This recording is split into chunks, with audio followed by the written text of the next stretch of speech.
So let's go ahead and let's look at, I'm not even going to go through this whole thing with carbon dating because I think what we need to do is we need to look at this. Diacritical marks. How many have heard about the Qira'at? First of all, how many of you know who Hatun Tash is? Okay, a few of you have raised your hand. This woman has single-handedly almost destroyed the Quran. She's only 5'2". You're going to hear her on Saturday. She is going to be in one of our workshops, not physically, because she can't leave England. But let me tell you what she did. You can turn off the slides now. Well, no, get the slides up there so you can look at that's her. See where I'm in bottom left? That's her with the glasses there yelling. That's Hatun Tash. Hatun Tash is from Turkey. Her father is an imam, well-known imam from Turkey, and because of falling in love with Jesus Christ, she had to leave Turkey. Came to England, was my student at Oxford Center of Christian Apologetics. Thought I was arrogant, which I come across as, and decided when I said that I go down to a place called Speaker's Corner every Sunday, she decided she wanted to come and check me out. So she came to Speaker's Corner and has never stopped coming. That was back in 2012, 2013. So she's been there almost 9 years. When she was there at Speaker's Corner, we trained her up, we got her into all the material, she learned amazingly fast, just has an amazing mind. She was asked to go down to Northern Africa to do some training, and while she was down there, she wanted to go get an Arabic Quran. So she went into a bookstore that sold Arabic Qurans and asked very simply, could I please buy an Arabic Quran? The man behind the counter said, well, which one do you want? She says, what do you mean, which one I want? I want the Arabic Quran. There's only one Quran, it's eternal. That's what I've been told. I'm an imam's daughter, I should know that. He says, well, over here we have Hafs, over here we have Warsh, up here we have Galoon, over there we have Iqtisai. She said, what are you talking about? She says, well, give me them all. They would cost a few dollars, so she brought them back to London and showed me them, and I started laughing. I said, Hatun, you've just discovered what I thought was not discoverable. You have come across the Qira'ats. She said, what are these, Jay? I said, these are the ahruf, these are the Qira'ats, these are the readings. She said, well, explain that to me. I said, well, what happened? Let me just show you what happened. Well, explain that. But let me just, before I do that, let me tell you what happened. She said, well, the Martin Yasha, there should be about 30 of them. 30 different Qurans, all in Arabic. So she started going all over the place, to Jordan and to Yemen and up there to Iraq, and she had anybody that was traveling to those countries to get this one, get this one, get this one. And so they started bringing them back. So in 2016, in June 2016, we decided to take them down to Speaker's Corner, and we held them up for everybody to see. And the crowd went berserk. They were angry. They were throwing things at us. One man, a 6'7" guy named Muhammad Hijab, was in the crowd, and he stands out. That's him right there on the right. See him on the right? He's calling to all the crowd, leave, Muslims, leave the crowd. Don't look at what they're showing you, and don't listen to what they're saying. I will explain this to you. And so he pulled all the Muslims away towards himself. Well, that was in 2016. That was the first time all over the Muslim world that they had seen this, because we filmed that and put it up on PfanderFilms, which is my YouTube channel, PfanderFilms. Put it up there in 2016, it went viral. 4 years later, 2020, June 2020, exactly 4 years later, Muhammad Hijab had gone through a crisis of faith there at Speaker's Corner, and he decided he needed to find out what these Qira'ats were. He needed to find out what was going on. So he zoomed in, interviewed, and put it on his channel along to a guy named Dr. Yasser Qadi. Dr. Yasser Qadi is considered one of the leading scholars in the Muslim world today. That is a picture from that interview in June 8, 2020. And he said to Yasser Qadi, and I was watching this, all of us heard about it, so we quickly went and watched it. And he said this, I'm putting my hand out here. Which Quran is in heaven?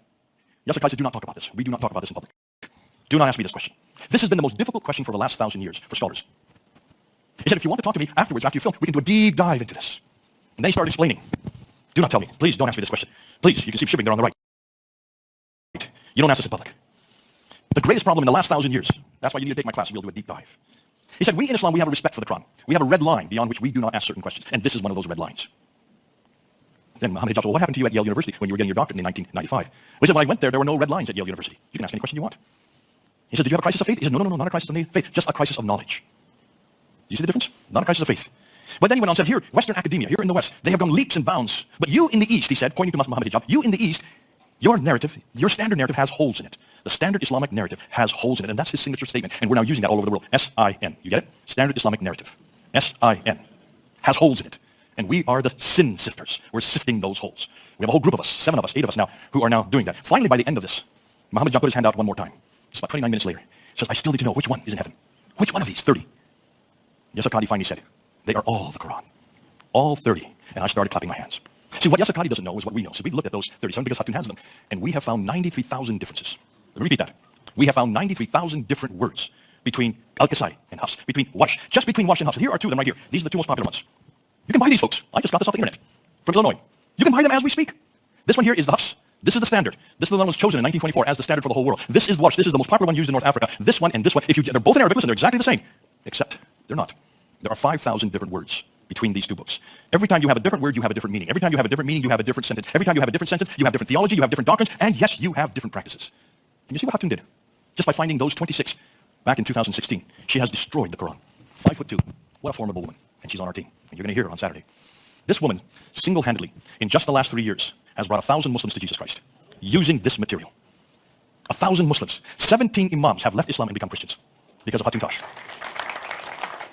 You need to hear her on Saturday. She just opens up these Qurans and shows, look at these differences. Look at these differences.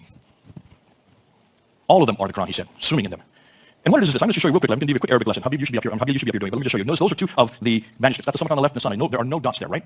You can't tell that, but there are no dots there. Habib, there's no dots there, right? Can you read that? Can you read that script?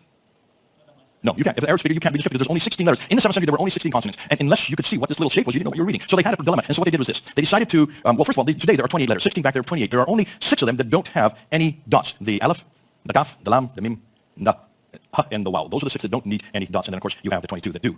Now, what do I mean by that? Let's take, there's a regular, that is the most common letter in the Arabic alphabet. But looking at that, how do you know what you're looking at, do you?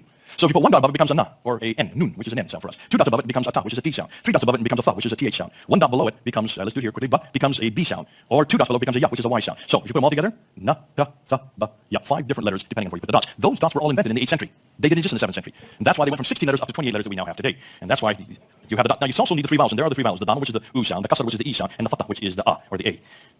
Okay, so that's why it's important that you understand this, because if you just take dots and vowels, you can get 19 different words just from 3 letters put together. And all Arabic words have 3 letters.